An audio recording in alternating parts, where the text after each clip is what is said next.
frérot, j'espère que t'es prêt. Nouvel épisode de la vie Simonie. Si tu connais pas, je t'explique le concept.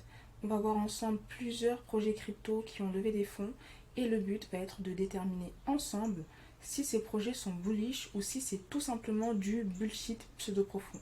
Car on sait que parmi les projets qui lèvent des fonds, il y en a beaucoup qui veulent nous la faire à l'envers. Et là, frérot, tu vois qu'on a plusieurs bracos à traiter, dont un qui s'élève à 43 millions de dollars. On va voir si les refs ont un projet sérieux ou s'ils veulent nous la faire à l'envers. Et sache que tu peux retrouver l'intégralité des épisodes précédents ainsi que les projets mentionnés dans cet article accessible 100% gratuitement. Et tu connais, parfois il y a des potentiels airdrops, parfois il y a des opportunités qui peuvent être très intéressantes, mais là il n'y a aucun conseil en investissement, on est juste dans le partage. Et avant de commencer, on va tirer au sort ensemble les deux grands gagnants du NFT de la collection 1000 merci que j'ai créé pour remercier toutes les personnes qui donnent de la force en partageant des commentaires sous les vidéos. Surtout que là on est en bear market, il n'y a que les survivants qui restent, on n'est que deux.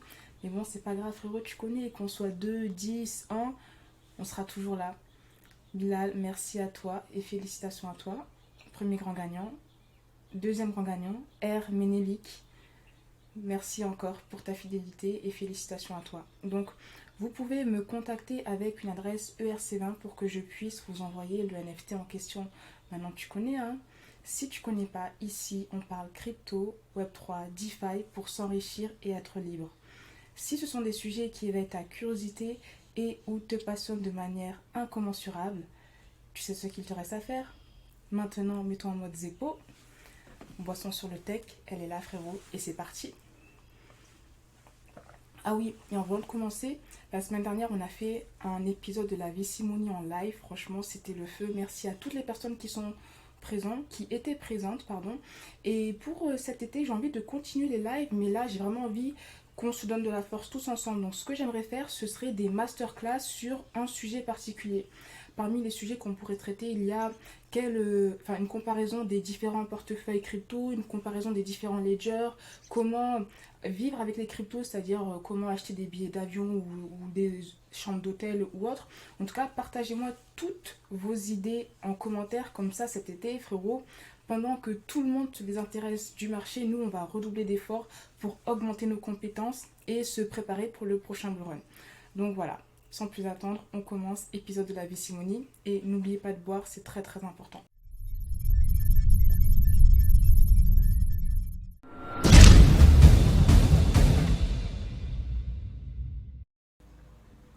On commence avec un petit braco. Les refs sont timides en bear market. Alors, il s'agit du projet Research Hub. Déjà, tu vois, grosse dinguerie. Ce projet a pour CEO Brian Armstrong, qui n'est personne d'autre que le cofondateur et CEO de Coinbase. Ça veut dire que là, alors qu'il est en train de gérer les problèmes avec la SEC qui lui tombe dessus, sur le tech, il a d'autres petits projets qui lèvent des fonds au calme, 5 millions. Alors, quelle est la proposition de valeur du projet Research Hub? On va se rendre directement sur Root Data. Tu sais que c'est mon site préféré pour avoir en un clin d'œil les informations les plus pertinentes sur les projets qui ont levé des fonds. Ils vont droit au but, ils passent pas par quatre chemins et ça je kiffe. Déjà on sait que le projet a été créé en 2020. Il s'inscrit dans la narrative de la science décentralisée. Donc Research Hub, c'est un réseau social tokenisé qui récompense les scientifiques qui partagent leur contenu scolaire.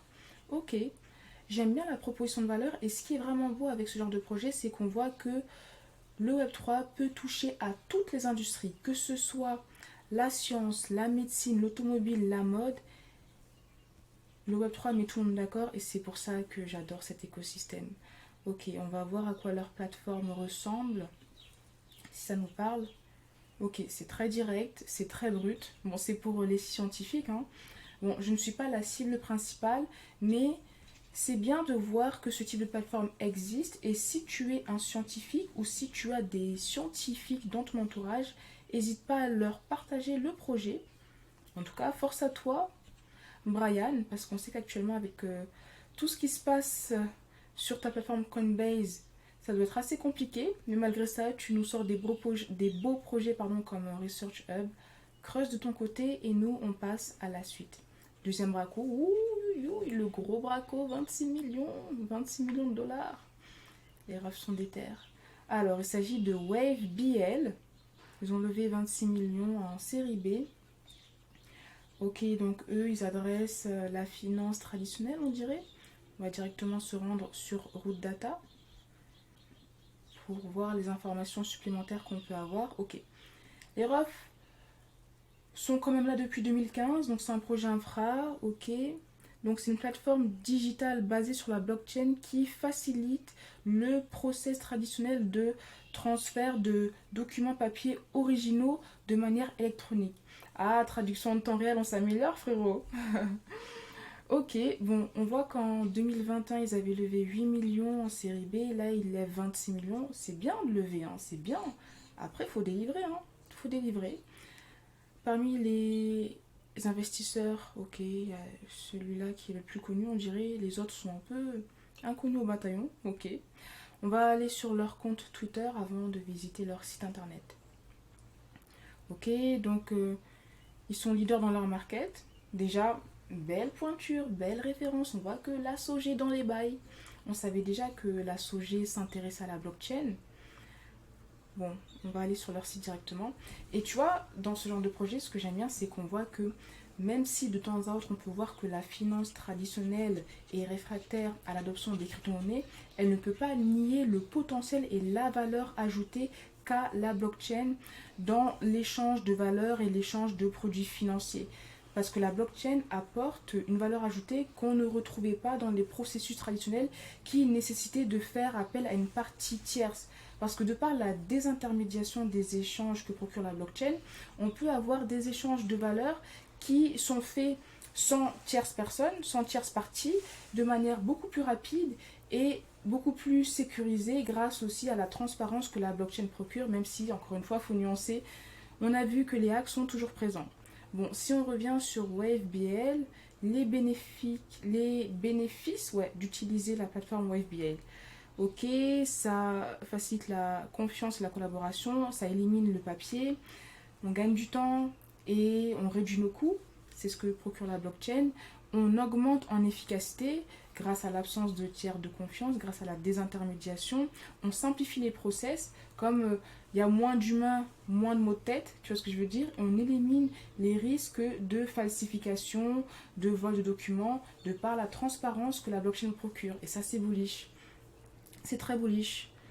Ok, ok, d'accord, ok. Alors, donc là, je ne sais pas si ce sont leurs partenaires ou leurs clients, mais on a de belles et grosses références comme DHL, Société Générale. Bon, encore une fois, on n'est pas là ci, donc on ne va pas creuser. Et ça fait plaisir de voir que ce genre de projet intéresse des géants comme la SOG. On passe à la suite. Félicitations à vous les refs, en plus 26 millions, c'est pas rien. Le braco suivant, qu'est-ce que les refs... Oh, très très timide, 4,5 millions. Les refs sont timides, ne veulent pas lever beaucoup. En plus, c'est un projet qui est incubé par YC Combinator. Alors, c'est la startup Poco qui lève 4,5 millions de dollars. Ok, on va directement se rendre sur Root Data. Comme ça, on va droit au but en termes d'informations pertinentes. Donc, cette société a été créée en 2021 dans le paiement. Alors, c'est une solution de paiement simple qui permet aux jeux Web3, aux créateurs et aux marchands de déployer des paiements sur n'importe quelle plateforme, permettant à leurs utilisateurs de payer dans leurs moyens de paiement préférés dans plus de 100 pays et permettant aussi aux marchands de recevoir des stablecoins de manière instantanée de n'importe où. Traduction instantanée, frérot. On essaye, hein, on fait comme on peut. Ok, donc parmi les VC, bon, c'est YC Combinator. Allons sur le compte Twitter pour voir à quoi la plateforme ressemble. Félicitations à vous les refs. Et tu vois, quand je vois ça, selon moi, c'est aussi un signe qui montre que petit à petit, on est en train de voir l'adoption massive arriver. Parce que là, le but, c'est de connecter les paiements fiat au Web3. Donc, à quoi ressemble leur site? Ok, solution de paiement pour les business digitaux. Donc, j'imagine que c'est une solution qu'on pourra directement implémenter sur notre application, sur notre site internet, par exemple. Ils ont un on-ramp aggregator, donc pour les gens qui veulent passer de la fiat à la crypto. Ça, c'est cool. En tout cas, ça, j'aime bien. Ça, j'aime bien. J'espère qu'on pourra voir cette solution être implémentée chez plusieurs marchands, des business, même toi. Hein. Si tu as un business et que tu veux accepter les paiements en crypto, cette solution pourrait faire l'affaire. Ok, félicitations à vous les refs. On passe à la suite. L'autre braco à 7,5 millions de dollars. Une start-up dans l'interopérabilité qui lève 7,5 millions. Ok, alors elle veut utiliser les fonds pour créer une fondation pour financer les stratégies de croissance long terme. Ok, allons directement sur Route Data parce que nous on aime bien quand c'est carré, quand ça va droit au but. Là on commence à se connaître frérot.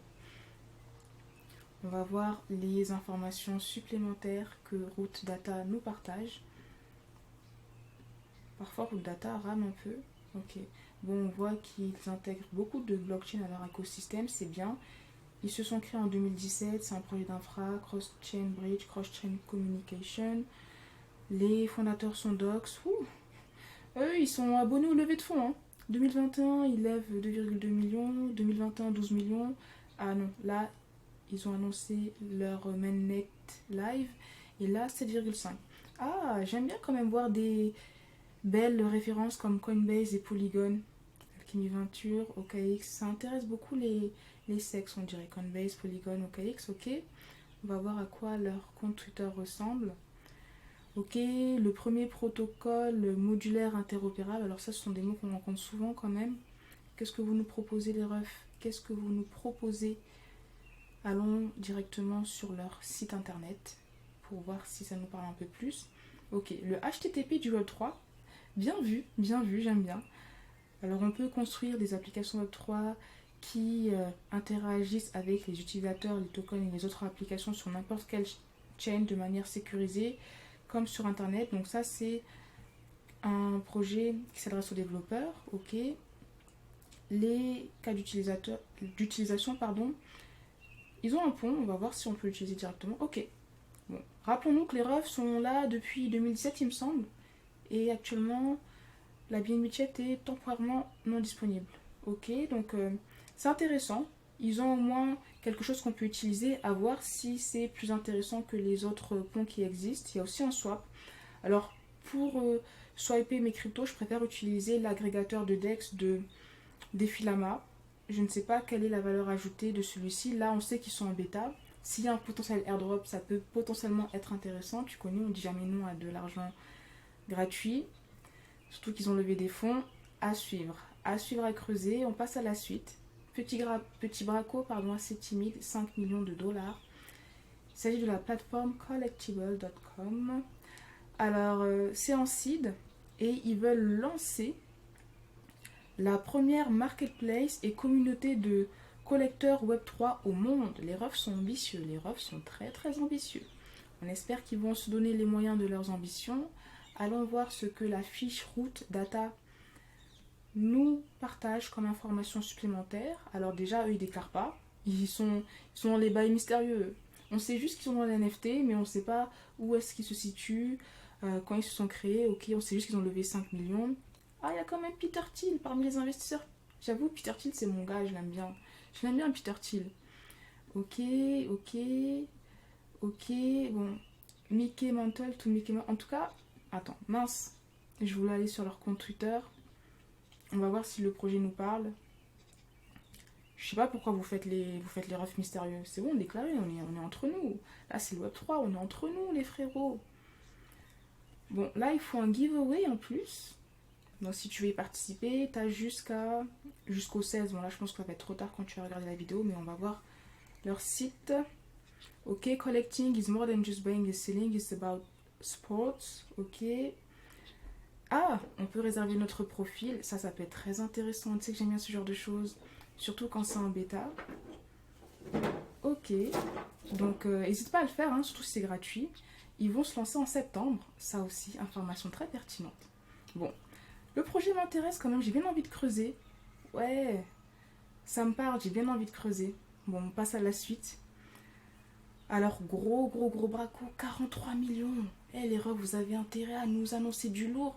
Parce que là, vous voulez tout braquer là.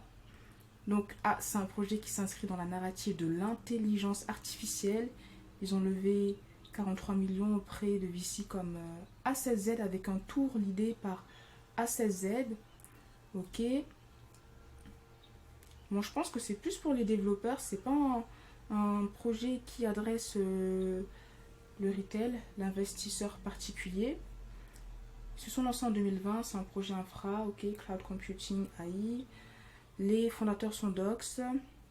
2022, ils avaient levé 6,5 millions, là ils lèvent 43 millions. Eh, c'est pas rien 43 millions. J'espère que là vous êtes en train de nous faire des grosses dingueries. Hein. Bon, on va voir ce que leur site nous propose. Ok, donc ça ok. Donc là j'avoue que c'est vraiment pour les développeurs, donc je suis vraiment pas la cible, mais on va juste brièvement. Oh, pourquoi vous déclarez pas votre site internet sur votre compte Twitter? Je comprends pas. Je comprends pas. Ils font un peu les refs mystérieux, mais nous on connaît, on fait nos recherches, on connaît, on a vu votre site. Ok. Machine Learning Compute Protocol qui unit the World Compute into Global. Ok, bon, on n'est vraiment pas la cible. À creuser, à voir ce qu'ils veulent nous proposer. Là, il n'y a pas grand chose qui nous parle. Bon, ok. On passe à la suite. Félicitations à vous, j'espère que vous n'êtes pas là uniquement pour surfer sur la narrative de l'IA et que vous avez vraiment du lourd à nous partager. Le projet suivant, il s'agit de Hyperplay qui a levé 12 millions. Ok, donc c'est un lanceur de jeux Web3. D'accord, félicitations à vous les refs, on va voir ce que Root Data nous partage comme information supplémentaire. Déjà le Web3, le Web3 Gaming, pardon, c'est un écosystème très prometteur. Ils ont aussi pris des belles blockchains, Ethereum, Polygon, Arbitrum. Là, vous me parlez, vous savez jouer sur les sentiments fondés en 2022, ok. Donc c'est un lanceur de jeux Web3 natif qui permet aux players de prendre leur wallet NFT token dans les jeux. Ils viennent de lever 12 millions. Bon investisseur, on va voir à quoi leur site ressemble. Donc je vais sur leur compte Twitter. Ok, on était déjà, on va voir à quoi leur site ressemble. Ok, là on peut télécharger le lanceur, on peut lister un jeu. On peut s'abonner à la newsletter, donc pourquoi pas. Tous nos jeux de tous les App Store. Ah, peut-être qu'on peut avoir tous les jeux sur une seule plateforme. À creuser, à voir. Bon, là on a fait tous les projets, il faut qu'on choisisse. Toi aussi frérot, t'es obligé de choisir. Alors, je pense que le projet qui me parle le plus, c'est le projet de mon gars, mon ref, Peter Thiel, Collectible. En plus, je pense qu'on va réserver notre nom de domaine, hein, notre nom de domaine collectif. Rien que le nom est intéressant parce que tu vois, collectif, facile à retenir. Donc j'aime beaucoup. Et le projet qui m'intéresse le moins, franchement, je vais dire lui, peut-être à tort.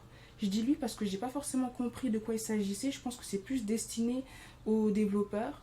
Mais bon, c'est pas aussi la hauteur de la levée de fonds qui conditionne la qualité d'un projet. C'est important de prendre ça en considération. Mais voilà, en tout cas, c'est tout pour moi. J'attends tes retours en commentaire. Merci pour ton temps. Si ce n'est pas encore fait, pense à mettre un petit pouce j'aime, t'abonner à la chaîne. Et je te dis à très vite pour une nouvelle vidéo.